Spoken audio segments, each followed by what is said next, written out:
Former Bulacan Assistant District Engineer Bryce Erickson Hernandez alleges that some sitting senators are involved in the infrastructure issues hounding the country. During the House Infra Committee hearing on Tuesday, September 9, Ako Bicol Party List Representative Alfredo Garbin urges Hernandez to reveal everything he knows.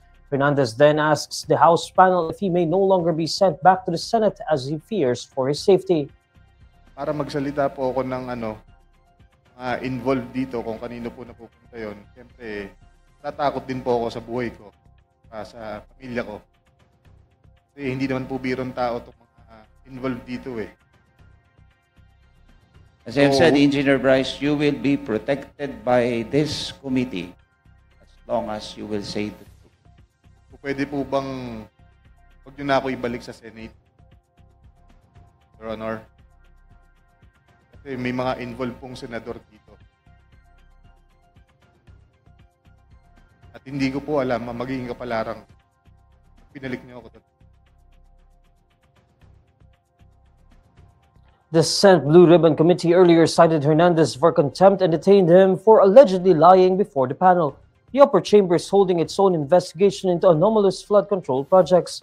When pressed at the House hearing to name those allegedly involved in irregularities, Hernandez identifies Senators Jinggoy Estrada and Joel Villanueva. Sabi ni Senator Marcoleta kahapon, ligtas ka na. Hindi po ito totoo. Si Senator Jinggoy Estrada, Senator Joel Villanueva, Yusek Robert Bernardo, at P. Alcantara. Si Senator Jinggoy po ay nagbaba ng 355 million ngayong 2025 sa mga ilang projects sa Bulacan.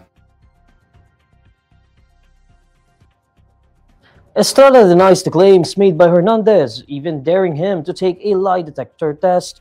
According to Estrada, he is ready to prove that Hernandez's accusations are false. Villanueva is yet to issue a statement in response to the allegations.